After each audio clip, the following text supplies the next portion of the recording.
Hello, അസ്സാം വലൈക്കും. നമസ്കാരം പ്രേക്ഷകരെ. ഇത് ശനിയാഴ്ചയല്ലേ?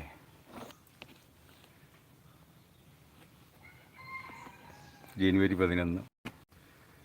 ഇപ്പോൾ മണി 10 മണിയായി. പിന്നെ ഞാൻ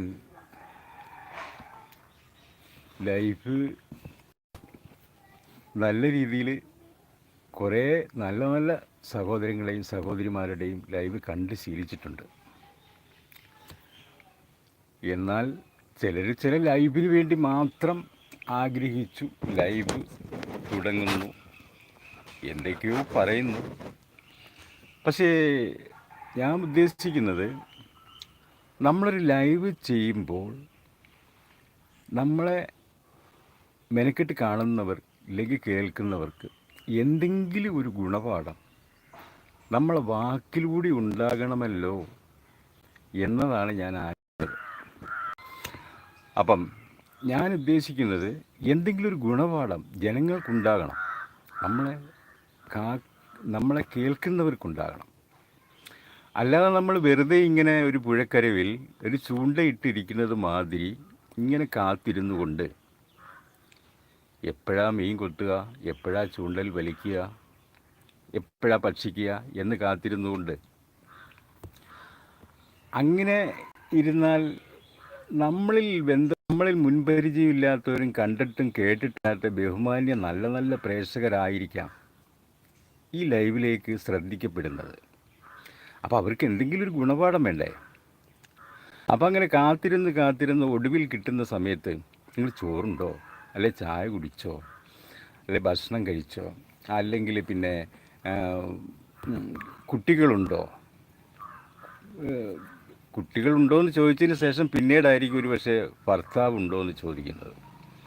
ഇപ്പോൾ ഭർത്താവുണ്ടോ എന്ന് ചോദിച്ചാൽ പിന്നെയും ഒരു ചോദ്യമുണ്ട്, അദ്ദേഹത്തിന് എന്താ ജോലി? അതിൻ്റെ ഒരു ഉള്ളടക്കം എന്ന് പറഞ്ഞു കഴിഞ്ഞാൽ ഇത് ലൈക്കിലേക്ക് കയറിപ്പോകാനുള്ള പരിപാടിയായിരിക്കാം. കാര്യം ഭർത്താവിന് വല്ല ആഭ്യന്തര ഡിപ്പാർട്ട്മെൻറ്റിൽപ്പെട്ട വല്ല ഉദ്യോഗസ്ഥനാണെങ്കിൽ ലൈക്കൊന്നും കിട്ടില്ല, പെട്ടെന്ന് അയാളവിടെ സ്കിപ്പാവും. ഒരുപക്ഷെ ഭർത്താവ് വല്ല സെക്യൂരിറ്റി പണിക്കാരനോ വല്ല മുനിസിപ്പാലിറ്റിയിൽ പണിക്കാരനോ അവശ്യ രോഗിയോ ഒക്കെ ആണെങ്കിൽ പിന്നെ ലൈക്ക് ഇഷ്ടം പോലെ കിട്ടും. പിന്നെ ആ ചാനലെങ്കിൽ സബ്സ്ക്രൈബ് ചെയ്യും, തുടർന്ന് കേൾക്കാൻ രസമുണ്ടെന്ന് കരുതും. മറുഭാഗം കാണാൻ രസം, സൗന്ദര്യം ഉള്ള സ്ത്രീകളോ അല്ലെങ്കിൽ ഏതെങ്കിലും തരത്തിൽ ആണുങ്ങളെയൊക്കെ സൂചിപ്പിക്കുന്ന വാക്കുകൾ സംസാരിക്കുന്നവരാണെങ്കിൽ പിന്നെ അത് ലൈവ് ഇഷ്ടം പോലെ കയറും, സ്വാഭാവികം. അതാണെന്ന് അധികം ആൾക്കാരും പ്രതീക്ഷിക്കുന്നതൊന്ന്. അതിന് പറയുന്നതെന്ന് പറഞ്ഞു കഴിഞ്ഞാൽ, എല്ലാവരും മോശമാണെന്ന് പറയുന്നതും എന്നാൽ ഏറ്റവും അധികം ഇഷ്ടപ്പെടുന്നു എന്ന് പറയുന്നതും ഒരു കൈ കൊണ്ട് തള്ളിക്കൊണ്ട് ഇരുൾ ഭാഗം നോക്കി അടുത്ത് പിടിച്ച് സ്നേഹിക്കുകയും ചെയ്യുന്ന ഒന്ന് ആണ് കാമശാസ്ത്രം എന്ന് പറയുന്നത്. ഇതെന്ന് പറയുന്നത് എല്ലാവർക്കും വേണം, പക്ഷെ പരസ്യമായിട്ട് പറഞ്ഞാൽ ആക്ഷേപം.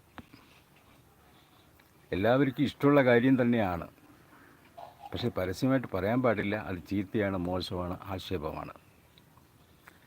എന്താ ആ ശാസ്ത്രത്തിന് മാത്രം ഇങ്ങനെ ആയിപ്പോയത്? എല്ലാവർക്കും ഇഷ്ടമാണ് എന്നാൽ ഒട്ട് ഇഷ്ടമല്ല, തള്ളി പറയുക. ഇങ്ങനെ മറ്റുള്ള വിഷയങ്ങൾക്കൊന്നും ഇങ്ങനെയില്ല. ഏതെങ്കിലും ഒരു ചെറിയ നന്മ പറഞ്ഞാലും എല്ലാവരും അതിനകത്ത് സന്തോഷിക്കും, അത് ഉള്ളിൽ നിറഞ്ഞ സന്തോഷമായിരിക്കാം. പക്ഷേ ഈ കാമശാസ്ത്ര സംബന്ധമായിട്ടുള്ള അത് പഠനമുള്ളതല്ലേ, അത് ദൈവിക മഹാഗ്രന്ഥങ്ങളിൽ പോലും വിവർത്തനം ചെയ്തിട്ടുള്ളതുമില്ലേ? അതാണല്ലോ ഇന്ന് എല്ലാവരും അതിൻ്റെ ഒരു രീതിയിലാണല്ലോ പല പല മത്സരങ്ങളും പല പല കൊലപാതകങ്ങളും, പൊന്നിനും പണത്തിനും ഒക്കെ ആവേശം, അധികാരത്തിന് ആവേശം, ഇങ്ങനെയുള്ള എല്ലാ സംഭവങ്ങളും നടക്കുന്നതിൻ്റെ ഒരു ഉള്ളടക്കം അതാണ്.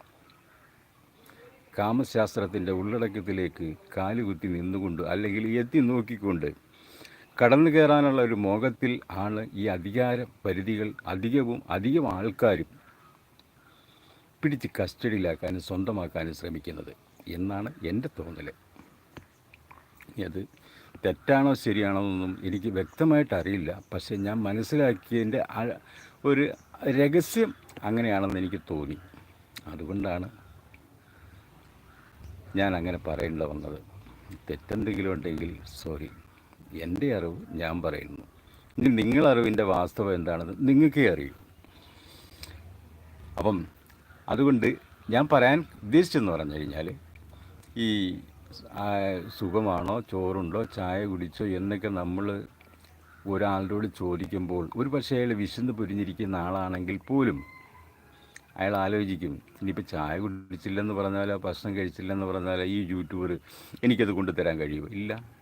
എന്നാൽ അയാൾ ചിരിക്കാൻ കഴിഞ്ഞില്ല എങ്കിൽ തന്നെയും നല്ലൊരു ചിരിയോടുകൂടി വെരി ഹാപ്പി, ഞാൻ ഭക്ഷണമൊക്കെ കഴിച്ചു, ചായ കുടിച്ചു എന്നല്ലേ പറയാൻ പറ്റൂ.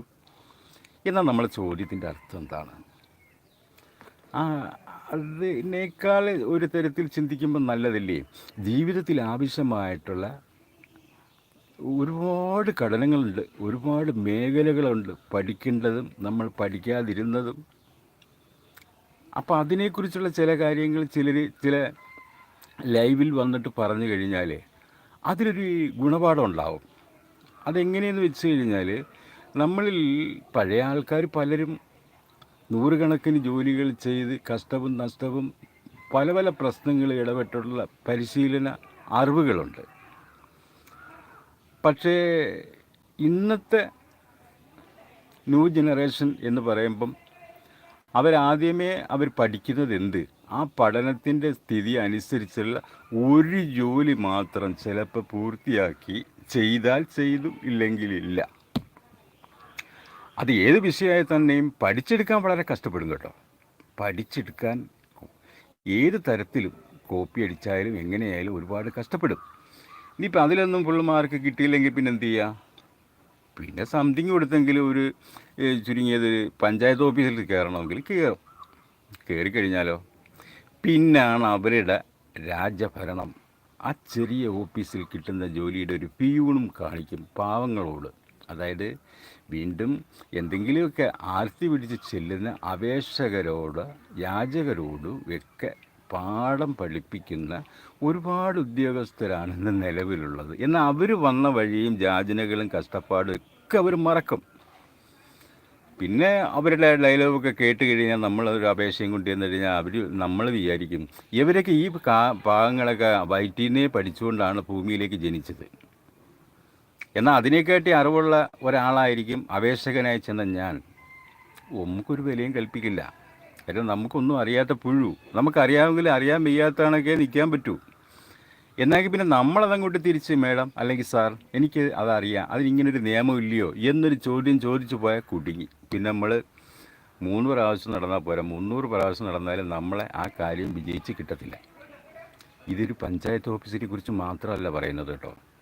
മിക്കവാറും ചില സ്ഥലത്ത് ചില ഓഫീസേഴ്സുകളുടെ പ്രവർത്തനത്തിൻ്റെ ഒരു കസേര കിട്ടിയിട്ട് വേണം 10 ദിവസം ലീവ് എടുക്കാനും 10 പേരെ തരം താഴ്ത്താനും എന്നാഗ്രഹിക്കുന്നവർ ഒരുപാട് പേരുണ്ട്. പഠന സമയത്ത് അതൊന്നുമില്ല കേട്ടോ. പഠന സമയത്ത് നമ്മളോടൊക്കെ നല്ല ബഹുമാനവും സ്നേഹവും ആദരവൊക്കെ ഉണ്ടാകും. പക്ഷെ ഒരു ജോലി കിട്ടിയാൽ പിന്നെ അത് മറന്നു പോകും ഓട്ടോമാറ്റിക്കലായിട്ട്. പിന്നെ അവരുടെ ലക്ഷ്യങ്ങളായി. പിന്നെ അവർക്ക് ഫയലോ കമ്പ്യൂട്ടറോ നോക്കാനോ സാധുക്കൾക്ക് എന്തെങ്കിലുമൊക്കെ ഉപകാരം ചെയ്യാനുള്ള ഏതെങ്കിലുമൊക്കെ റെക്കോർഡുകൾ കണ്ടെത്തുവാനല്ല. പിന്നെ ഒരു ഓഫീസിൻ്റെ കസേരയൊക്കെ ഇരുന്നിട്ട് വേണം ഒരു 1-2 മൊബൈലും എടുത്ത് വെച്ചുകൊണ്ട് ചാറ്റും ചീറ്റും ഓരോ കമ്മ്യൂണിക്കേഷനൊക്കെ അങ്ങോട്ടും ഇങ്ങോട്ടുമൊക്കെ. എന്നാലും ടൈം പാസ് ചെയ്യണം. ടൈം പാസ് ചെയ്താൽ പിന്നെ സാലറി ഉറപ്പാണല്ലോ. ഇതൊക്കെയാണെന്ന് പൊതുവേ ഓരോ ഓഫീസിനെ കുറിച്ചൊന്നും അല്ല കേട്ടോ. എന്നാൽ വളരെ മാന്യമായിട്ട് എല്ലാവരെയും കണ്ടറിഞ്ഞ് സഹകരിച്ച് അവരുടെ ജോലി അവർ ചെയ്തും അവരുടേതായിട്ടുള്ള എല്ലാ വ്യക്തിപരമായിട്ടുള്ള കാര്യങ്ങളെല്ലാം നിർവഹിച്ചു പോകുന്ന കുറേ ഉദ്യോഗസ്ഥരുണ്ട് കേട്ടോ. ഈ പഞ്ചായത്ത് ഓഫീസിലായാലും എല്ലാ ഓഫീസിലായാലും മിനിസ്റ്റേഴ്സ് മുതൽ ഉണ്ട്. പക്ഷെ അവരെ മറ്റുള്ളവർ അംഗീകരിക്കത്തില്ല. കാര്യം എന്ന് പറഞ്ഞാൽ ഇന്ന് ഏറ്റവും അധികം വിലയും അംഗീകാരവും നൽകുന്നത് വേസ്റ്റുകൾക്കാണ്. നല്ല നിലയിൽ നിൽക്കുന്നവരുടെ അവർ നല്ലത് ചെയ്തു എന്ന് പറഞ്ഞ് ഒരു മാധ്യമക്കാരോ മറ്റോ ഒന്നും അങ്ങനെ പ്രോത്സാഹിപ്പിച്ചുകൊണ്ട് നടക്കുന്ന സംഭവങ്ങൾ അപൂർവത്തിൽ അപൂർവം മാത്രമാണ്. ഏതെങ്കിലും ഒരു ന്യൂനത പറ്റിയോ അവരെ കുത്തിപ്പൊക്കിയിട്ട് പന്ത് കളിക്കാൻ ഒരുപാട് മാധ്യമങ്ങളുണ്ടാകും, ജനങ്ങളുണ്ടാകും. അവിടെയാണ് വൈറലാകുക. നല്ല പ്രവൃത്തി ചെയ്യുന്നവരെ രംഗത്ത് കൊണ്ടുവരുന്നില്ല. പിന്നെ അവർ ഒരു വിശ്വാസത്തിൽ സമാധാനിക്കും, ഞാൻ ചെയ്യുന്നത് മനുഷ്യർ കണ്ടില്ലെങ്കിലും ദൈവം കാണുന്നുണ്ടല്ലോ എന്നുള്ളൊരു ആത്മീയ വിശ്വാസം. എന്നാൽ ദൈവത്തെ വിശ്വസിക്കുന്നവരെ പോലും തരം താഴ്ത്തുന്ന രീതിയിൽ ചിലരെന്താ ചെയ്യുക? അവൻ അന്ധവിശ്വാസിയാണ്, അല്ലെങ്കിൽ കമ്മ്യൂണിസ്റ്റുകാരനാണ്, അല്ലെങ്കിൽ ദൈവമില്ല, അല്ലെങ്കിൽ ദൈവം ഉണ്ടെന്നൊന്ന് കാട്ടിത്തരാൻ പറ്റുമോ, നിൻ്റെ ദൈവം ആരാണ് എന്നൊക്കെ ചോദിക്കുന്ന വിദൂഷികളും ഉണ്ട്. എന്നാൽ ഇവരൊന്നും മനസ്സിലാക്കണം, ദൈവം എന്ന് പറയുന്നത് സാക്ഷാൽ ദൈവമുണ്ട് എന്നുള്ളൊരു വിശ്വാസം നമ്മളെ പാരമ്പര്യമായിട്ട് നമ്മൾ പഠിച്ചിട്ടുള്ള കാര്യങ്ങളും, എന്നാൽ ആദർശ സംബന്ധമായിട്ട് നോക്കുമ്പോഴത്തേക്ക് ഈ പ്രപഞ്ചത്തിന് അങ്ങനെ ഒരു ശക്തി ഉണ്ടെന്ന് ചിന്താബോധമുള്ളവർക്ക് ചിന്തിച്ചാൽ മനസ്സിലാകുന്ന ഒരു സത്യം കൂടിയാണ്. എന്നാൽ അതിനൊന്നും നമുക്ക് ശരിയായ തെളിവില്ല. എന്നാലിപ്പോൾ തെളിവ് ചോദിച്ചാലേ, ദൈവം ഉണ്ടോ എന്ന് ചോദിച്ചു കഴിഞ്ഞാൽ ചില ആൾക്കാർ ചോദിക്കും ദൈവമുണ്ട്, ഇല്ലെങ്കിൽ ഇല്ല. എന്നാൽ ഇല്ലെന്ന് പറയുകയാണെന്നുണ്ടെങ്കിൽ അവിടെ കുടുങ്ങും ചിലപ്പം. അപ്പം നിൻ്റെ അച്ഛനെ നീ വിശ്വസിക്കുന്നുണ്ടോ എന്ന് ചോദിച്ചാൽ, വിശ്വസിക്കുന്നുണ്ട്, എൻ്റെ അച്ഛനാണത്, ഇന്നാൾ എൻ്റെ അച്ഛനാണ്. അത് നിനക്കെങ്ങനെ അറിയാം? എങ്ങനെ വിശ്വാസം? അതെൻ്റെ അമ്മ പറഞ്ഞ്. അത്രയല്ലേ, അങ്ങനെയല്ലേ വരുന്നുള്ള സംഭവം. അമ്മ പറഞ്ഞതിനെ കൊണ്ട് അതാണ് എൻ്റെ അച്ഛൻ. എന്നാൽ അമ്മയ്ക്ക് വേണമെങ്കിൽ പിന്നൊരു കാലം മാറ്റി പറയാം, ഈ അമ്മയുടെ ഭർത്താവായിട്ട് തെറ്റുന്ന ഒരു സമയത്ത് വേണമെന്നുണ്ടെങ്കിൽ അതല്ല മോനെ നിൻ്റെ അച്ഛൻ, ഇദ്ദേഹം വേറൊരാളാണ് നിൻ്റെ അച്ഛൻ, അയാൾ സമ്പന്നനാണ്, ഇങ്ങനെയാണ് എന്നൊക്കെ പറഞ്ഞ് അപ്പോഴെന്ത് ചെയ്യും? അപ്പോൾ ഇത് അമ്മ തീരുമാനിക്കുന്നു. ഇത് ഞാൻ ഉദാഹരണം പറഞ്ഞതേ ഉള്ളൂ. ഇങ്ങനെ സംഭവിക്കണമെന്നും സംഭവിച്ചു കൂടായെന്നുമില്ല, സംഭവിക്കാതിരുന്നിട്ടുമില്ല, അങ്ങനെയും സംഭവിക്കാം. അതേപോലെ കുടുംബത്തിൽ ജനിക്കുമ്പോൾ നമ്മൾ പരമ്പരാഗതമായിട്ടുള്ള നമ്മളെ മാതാപിതാക്കൾ പഠിപ്പിക്കുന്നതാണ് ഏത് മതത്തിൽ അവർ ജനിച്ചു, ഏത് കുലത്തിൽ ജനിച്ചു എന്ന് വെച്ച് നോക്കുമ്പം ഇപ്പം അള്ളാഹുവിനെ വിശ്വസിക്കുന്നവർ അതിനെക്കുറിച്ച് പാഠം പഠിപ്പിച്ചു കൊടുക്കും. അവരങ്ങനെ ഒരു ഭയഭക്തി വേണം, ഭയഭക്തിയിൽ ബഹുമാന ചിട്ടയായിട്ട് ജീവിക്കാനാണ് കുട്ടികളെ പഠിപ്പിക്കുന്നത്. അതേപോലെ ക്രിസ്ത്യൻസ് ആണെങ്കിൽ അവർക്ക് അവരുടേതായ ഈസാ നബിയുടെയും ക്രിസ്തുവിൻ്റെയൊക്കെ ചരിത്രങ്ങളുണ്ട്, അതും വേണം. ഹിന്ദു ആണെങ്കിലോ കൃഷ്ണൻ്റെയും മറ്റ് രാമലീലകളുടെയൊക്കെ ചരിത്രങ്ങളുണ്ട്, അതും വേണം. ഇത് ഏതെങ്കിലും ഒന്നുമില്ലാതെ ജീവിക്കുക എന്ന് പറഞ്ഞു കഴിഞ്ഞാൽ ഈ കടിഞ്ഞാണില്ലാത്ത കുതിരയെ പോലെ ആയിപ്പോവും. കുട്ടികളായാലും ചെറിയ തലമുറകൾ തൊട്ട് മേലോട്ട് പിന്നെ വളർന്നു വരുന്നത് അങ്ങനെ ആയിക്കഴിഞ്ഞാൽ കടിഞ്ഞാണില്ലാത്ത കുതിരയ്ക്ക് എങ്ങോട്ടൊന്നും ഇല്ലാതെ പായും. ആ പായക്കം ചിലപ്പോൾ ഏതെങ്കിലും കുണ്ടിൽ ചെന്ന് വീഴുകയും ചെയ്യും. വീണതിന് ശേഷം പിന്നെ വീണു പോയെന്ന് പറഞ്ഞിട്ട് കാര്യമില്ല, അപ്പോൾ ദൈവം ഉണ്ടായിരുന്നോ എന്ന് ചിന്തിച്ചിട്ടും കാര്യമില്ല. അങ്ങനെ വീഴാതിരിക്കാൻ വേണ്ടിയിട്ട് നമ്മളെയൊക്കെ ജീവിതത്തിൽ ഒരു ഭയം വേണം. അതായത് ചെറുതിലെ ജനിക്കുന്ന കുട്ടികൾ മാതാപിതാക്കളെ ഭയക്കണം.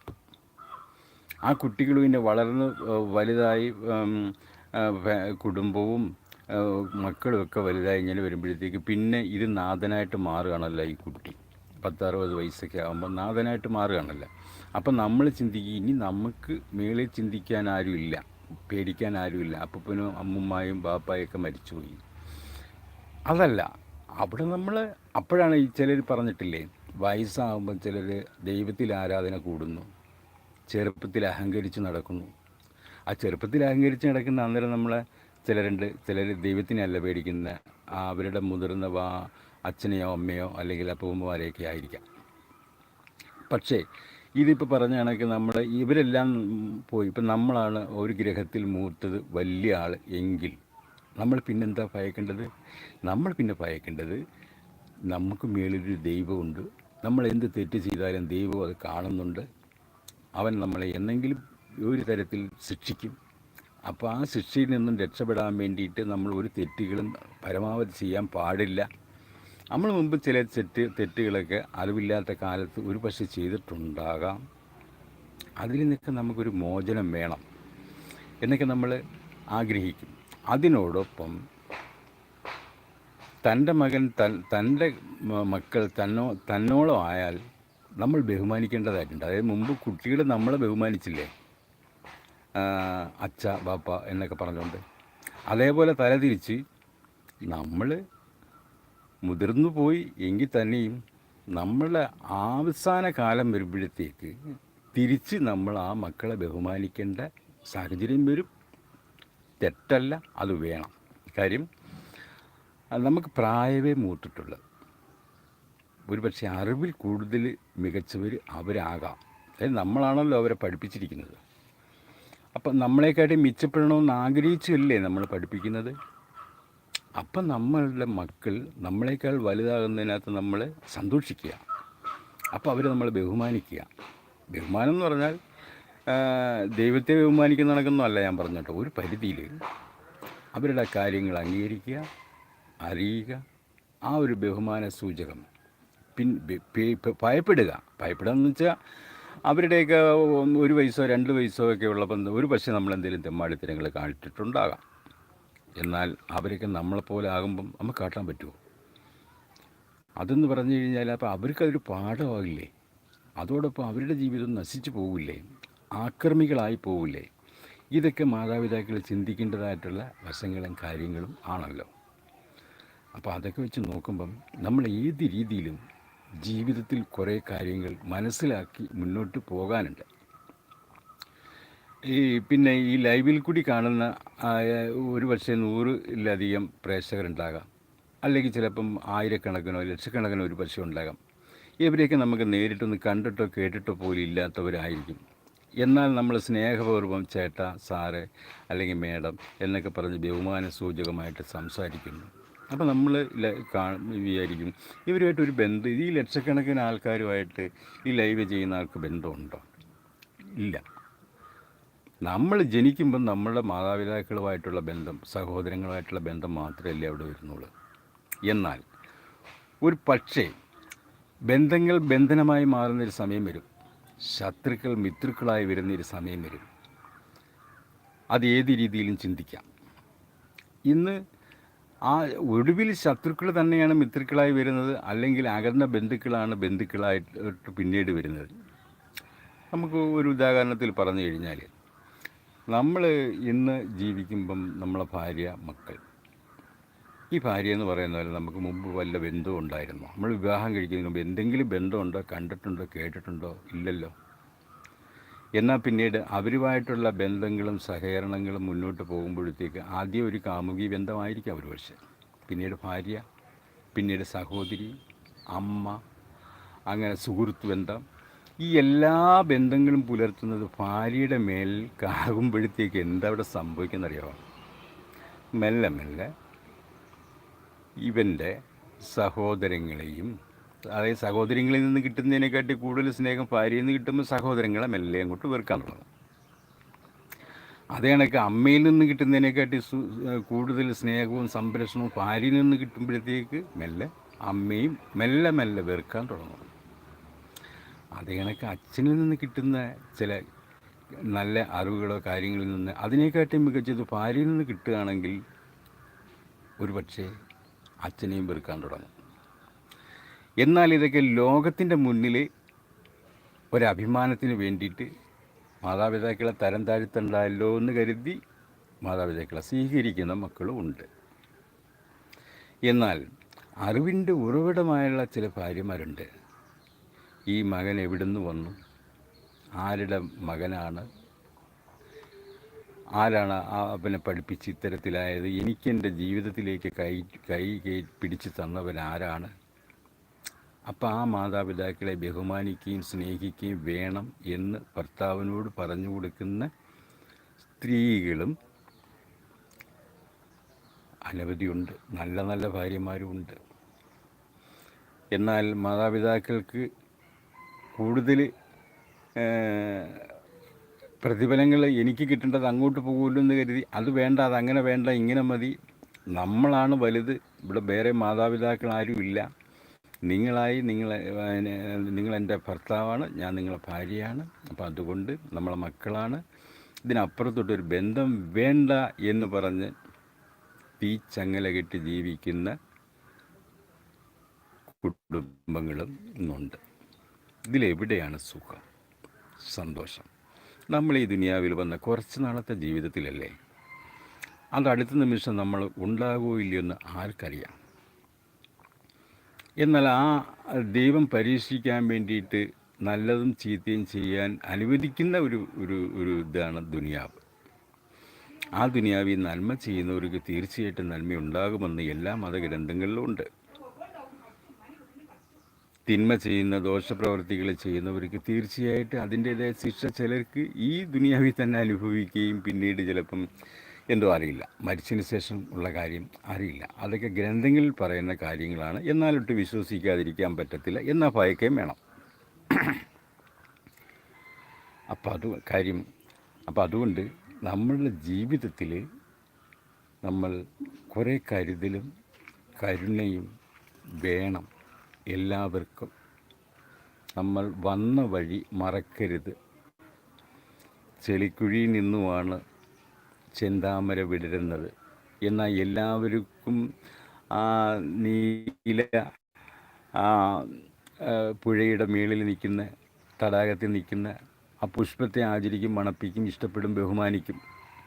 പക്ഷേ ചെളിക്കുണ്ട് കണ്ടാൽ മൂക്കുപൊത്തി ഓടും. കാര്യം എന്താണ്? ആ ചെളിക്കുണ്ടിൽ നിന്നുമാണ് ഈ ചെന്താമര കിളിച്ചു ഉയർന്നു വന്ന സുന്ദരമായിട്ട് നിൽക്കുന്ന ഈ പുഷ്പം ഒന്ന് ചിന്തിക്കാനുള്ള ബോധം ഇന്നത്തെ മനുഷ്യർക്കില്ല. അപ്പം പിന്നെ എന്തിനാണ്? അപ്പം അതാണ് ഈ മാതാപിതാക്കളെയും മക്കളെയും തങ്ങളുടെ ബന്ധത്തിൻ്റെ ഒരു സൂചകം. സൃഷ്ടിച്ചവർക്കോ വളർത്തിയവർക്കോ പഠിപ്പിച്ചവർക്കോ ഒരു വിലയില്ലാതെ ആ ചെളിക്കുണ്ടിൽ തന്നെ വീണ്ടും ചവിട്ടി താഴ്ത്തുക. എന്നാൽ ആ ചെളിക്കുണ്ടിൽ നിന്നും കിളിച്ച് നീലസമുദ്രത്തിൻ്റെ മുകളിൽ ഉയർന്ന് സുന്ദരമായിട്ടും ആരോഗ്യപരമായിട്ടും നിൽക്കുന്ന ആ പുഷ്പത്തെ എനിക്ക് വേണം, അതെൻ്റെ സ്വന്തമാണ് എന്നുള്ള ദുർവ്യാഖ്യാന അവകാശം. ഈ അവകാശ സംബന്ധമായിട്ടുള്ള കാര്യത്തിലാണ് ഇന്ന് ലോകത്ത് കൂടുതൽ ഈ അണുകുടുംബങ്ങളുണ്ടാകുകയും ശത്രുതകളുണ്ടാകുകയും നല്ല സന്തുഷ്ട കുടുംബത്തിൽ നിന്നും അകന്ന് താമസിച്ച് എന്തൊക്കെയോ സംഭവിക്കാനും, എന്തൊക്കെയോ നമ്മൾ മാധ്യമങ്ങളിലൊക്കെ വായിക്കുന്നില്ല, ഗ്യാസ് പൊട്ടിത്തെറിച്ചു, ആക്സിഡൻ്റ് ഉണ്ടായി, അങ്ങനെ സംഭവിച്ചു, ഇങ്ങനെ സംഭവിച്ചു എന്നുള്ള ഒരുപാട് അനായാസ സംഭവങ്ങളൊക്കെ. അത് സ്വന്തം കൂട്ടുകുടുംബത്തിൽ നിന്നും മാറി താമസിക്കുന്നതിൻ്റേതായിട്ടുള്ള ചില അനുഭവങ്ങളിൽ പെട്ടുപോകുന്നതാണ്. എന്നാൽ സ്വന്തം കുടുംബത്തിൽ ആയാലും അങ്ങനെ സംഭവിച്ചു കൂടാനില്ല. ഇന്ന് സ്വന്തക്കളിലും ശത്രുക്കളുണ്ട് അധികവും. എന്നാൽ ശത്രുക്കളിൽ ഒരുപാട് മിത്രങ്ങളുമുണ്ട് അധികവും. ഇതെല്ലാം നാം മനസ്സിലാക്കി ജീവിതത്തിൻ്റെ ഒരു നല്ല പ്രഭാതമായിട്ടുള്ള കാര്യങ്ങൾ അസ്തമയം വരേക്കും നല്ല നിലയിൽ എത്തിച്ച് മുന്നോട്ട് കൊണ്ടുപോകാൻ നാം എല്ലാവരും ആഗ്രഹിക്കേണ്ടത് നമ്മുടെ ആവശ്യമാണ്, നമ്മളെ അവകാശമാണ്. നമുക്ക് കുറച്ചു കാലത്തെ ജീവിതമേ ഉള്ളൂ. ആ ജീവിതം നമുക്ക് ഭംഗിയായി നിർവഹിച്ചു കൊണ്ടുപോകണം. നമ്മളിൽ പലരും സമ്പാദിക്കുന്നത് കണ്ടമാനം പണങ്ങളോ പൊന്നോ ഭൂമിയോ ഒക്കെയാണ്.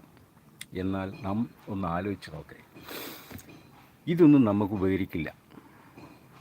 എന്നാൽ നിങ്ങളൊന്നും മനസ്സിലാക്കുക, വലിയ വലിയ മന്ത്രിമാരായാലും വലിയ സമ്പന്നരായാലും അവരൊക്കെ സമ്പാദിക്കുന്നതൊന്നും അവസാനം അവർ മരിച്ചതിന് ശേഷം ചില ആൾക്കാർ പറയുന്ന കേട്ട അയാൾ ദ്രോഹിയായിരുന്നു, ദുഷ്ടനായിരുന്നു, ആർക്കും ഒരു ഉപകാരം ചെയ്തിട്ടില്ലാത്ത ആളായിരുന്നു എന്ന്. അപ്പോൾ ഈ സമ്പാദ്യത്തിൻ്റെ പ്രതിഫലം അദ്ദേഹത്തിന് എന്താണ് കിട്ടിയത്? ഉപദ്രവം. അതേസമയം ഈ നിങ്ങൾ കേട്ടിട്ടില്ലേ ചില പ്രവാചകന്മാരെ കുറിച്ച്, അമ്പിയാബിലിയാക്കൾ പ്രവാചകന്മാർ, അതിനൊക്കെ ഹിന്ദു മതത്തിലും ക്രിസ്ത്യൻ മതത്തിലും ഒക്കെ ഉണ്ട്. അപ്പം അവരെക്കുറിച്ച് ഇന്നും മനുഷ്യനെ ആരാധിക്കുന്നതിൻ്റെ കാരണം എന്താണ്? അവരുടെ ജീവിതകാലത്ത് ചെയ്ത നന്മ പ്രവർത്തനങ്ങൾ അതൊരു വലിയ സമ്പാദ്യമായി മാറി. അപ്പോൾ അവർ മരിച്ചാൽ തന്നെയും അവരുടെ കാലം കഴിഞ്ഞാലും കാലാന്തരകാലം ലോകം അവസാനിക്കും കാലം വരയ്ക്കും അവരുടെ പേരും നന്മയും നിലനിന്ന് പോകും. അതിനേക്കാൾ വലിയൊരു സമ്പാദ്യം ഈ ഭൂമിയിൽ ഏത് മന്ത്രിമാർക്കോ ഏത് വലിയ രാജാക്കന്മാർക്കോ സമ്പാദിക്കാൻ കഴിയും? അതല്ലേ വലിയ സമ്പാദ്യം. ഒരു മനുഷ്യൻ ഇന്ന് മരിക്കുന്നു, നാളെ മറക്കുന്നു, പിന്നെന്താണ് അവന് സമ്പാദ്യമുള്ളത്? എന്നാൽ ആ സമ്പാദ്യം പിടിച്ചു പറ്റാൻ ഏറ്റവും പ്രസക്തരായ ആരാണ്? ദൈവിക പ്രവാചകരും അവരെ അനുസരിച്ച് അവരുടെ ഇഷ്ടങ്ങളനുസരിച്ച് മുന്നോട്ട് പോകുന്ന ചില നല്ല മനുഷ്യർ. അപ്പം അങ്ങനെയൊക്കെയുള്ള കാര്യങ്ങളിലാണ് നമ്മൾ നന്മ തിന്മകൾ തിരിച്ചറിഞ്ഞ് ഇതേ നന്മ തിന്മകൾ നമ്മുടെ വരും തലമുറയും പഠിപ്പിച്ചൊരു പാഠം മാതൃകയാക്കി കൊടുക്കേണ്ടത് നമ്മുടെ ആവശ്യമാണ്. അത് നമ്മളെ മക്കൾ നന്നായി പോകുന്നതിൻ്റെ അഭിമാനം നമുക്കാണ്. അവർ ചീത്തയായിട്ട് നടന്നു കഴിഞ്ഞാൽ തീർച്ചയായിട്ടും ഒരു മോശത്തരം അങ്ങാടിയിൽ കാണിച്ചു കഴിഞ്ഞാൽ അത് ഇന്ന ആളിൻ്റെ മകനാണെന്ന് പറയുമ്പോൾ നമുക്ക് ആക്ഷേപമല്ലേ?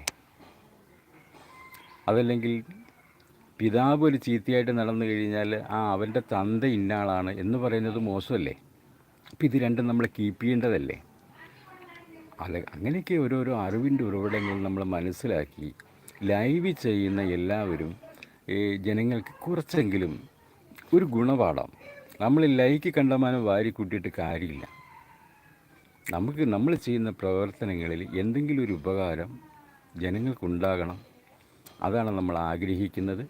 ആ ആഗ്രഹം നിറവേറ്റാൻ നിങ്ങൾ ദൈവത്തെ ഒക്കെ വിശ്വസിക്കുന്നുണ്ടെങ്കിൽ, നിങ്ങൾ മാതാപിതാക്കളുടെ നിയന്ത്രണ പ്രകാരമോ അല്ലെങ്കിൽ പാരമ്പര്യ പ്രകാരമായിട്ട് മതം ഏതോ ആയിക്കോട്ടെ, മനുഷ്യ സ്നേഹം നിലനിർത്തിയുള്ള ദൈവസ്നേഹവും നിങ്ങൾക്കുണ്ടെങ്കിൽ തീർച്ചയായിട്ടും നിങ്ങളുടെ ഈ ദുനിയാവിലുള്ള വിശ്രമകാലം വളരെ മനോഹരമായി നന്നായിട്ട് തന്നെ പോകണം എന്ന് ആത്മീയമായി ആഗ്രഹിക്കുന്നു, പ്രാർത്ഥിക്കുന്നു. തൽക്കാലം എൻ്റെ ഇന്നത്തെ ലൈവ് ഇവിടെ നിർത്തുന്നു. നമസ്കാരം. അസ്സലാമു അലൈക്കും.